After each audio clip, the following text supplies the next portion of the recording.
from Clark Distribution Center in Milford, where we bake our Timmy Cakes. We also bake here in September. As a lot of people know, Tim's birthday was September 9th, and he passed September 7th, and he passed on September 9th.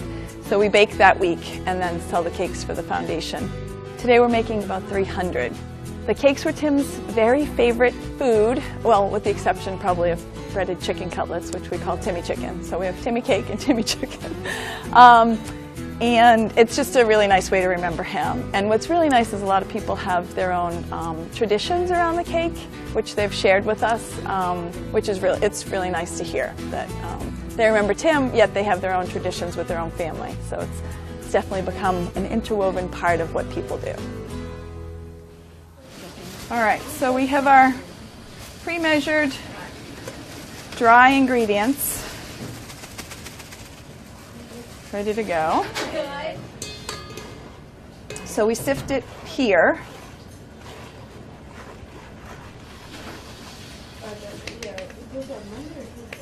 And I do keep these dry things off to the side so they don't have to be washed during the process. Now I use a big measuring cup for all of the wet ingredients, but they go in one at a time. So we have 2 eggs and vanilla. I'm going to get this stirred up because it's hard to do the yolks once this is all filled. Alrighty. Moving on. I use a smaller measuring cup because I find it more accurate. So we go from measuring in the small to collecting everything in the larger one. Alrighty. I kind of beat as we go, just because it's easier. All right, so we've got all our wet ingredients together. When we sifted, things got measured, but I'm just going to, got stirred, but I'm just blending a little bit more.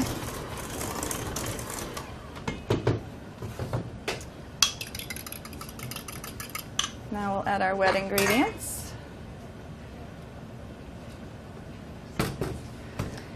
And everything is slow and gentle.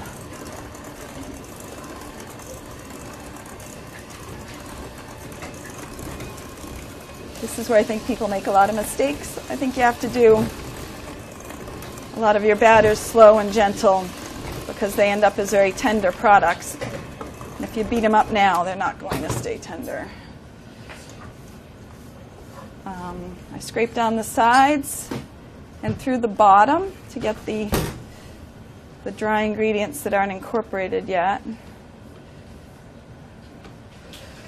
And then I'll blend it one more time.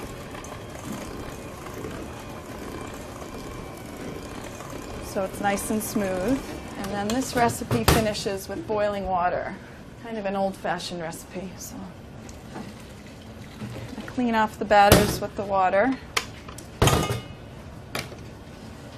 And now it's time to fold with a spatula to keep everything gentle and tender. Make sure everything's incorporated from the sides, from the bottom. And the look changes. It's really a pretty velvety sheen. We have our prepared cake pans. And it's a 2-layer cake. We try to put the batter in as evenly as possible.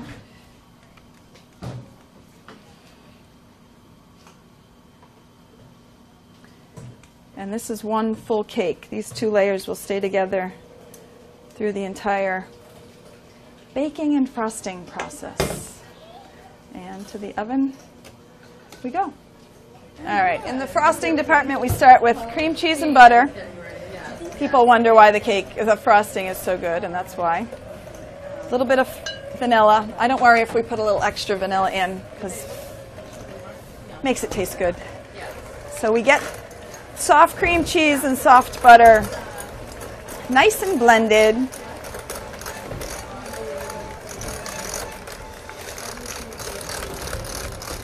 and nice and creamy. And now we've got sifted confectioner's sugar and cocoa. And I usually start with about half and get it going, maybe a little bit more than half, on slow, so it doesn't come back and create a big puff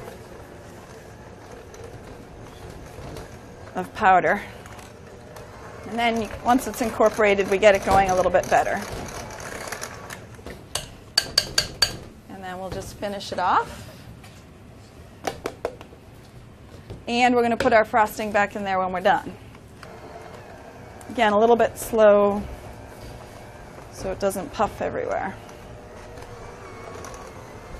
And then a little bit faster.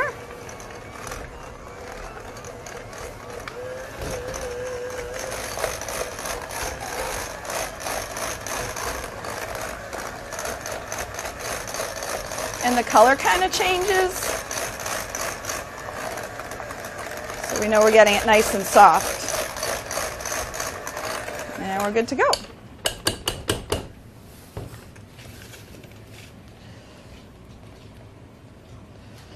So put it in here.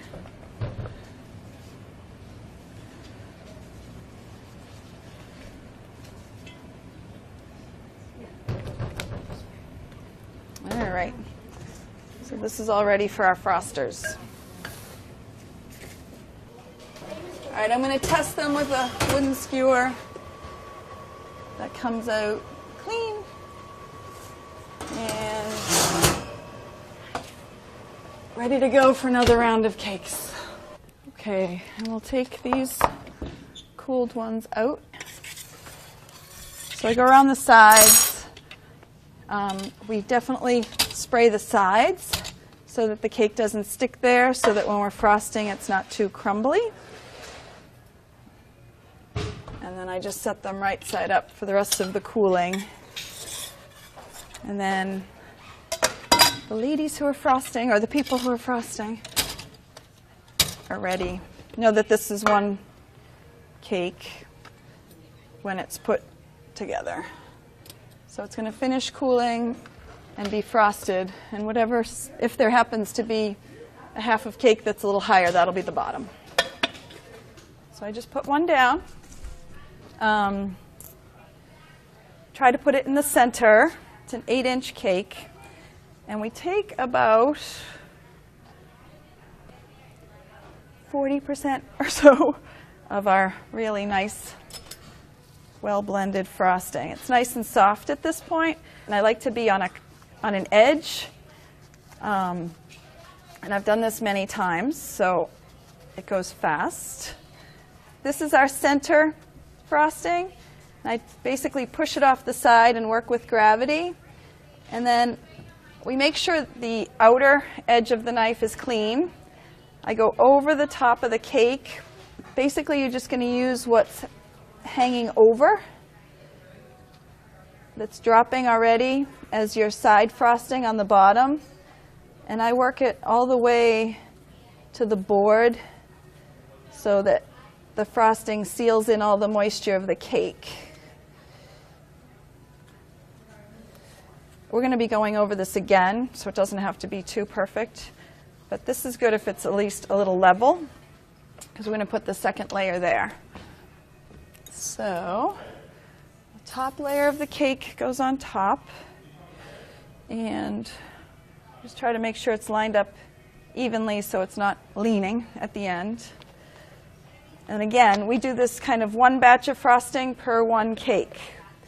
And all the frosting stays on the cake, whether it's on the top or on the side. So everybody's going to get a good amount of frosting.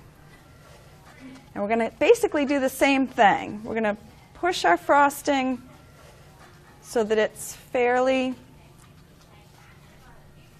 we're kind of flattening out the top while we push down for what we'll use for the sides. All right. So now, so we did oil the pans well so that our sides are nice and clean. Sometimes they're a little bit crumbly, but it's easier to work with if your sides of the cake are clean and not crumbly. Okay, so we've kind of covered the side in a certain width of frosting. And now I'm just taking my frosting knife and smoothing out the sides for the finished product. And then we'll do our little design on top. We're basically just going to pull the frosting in to make a little center.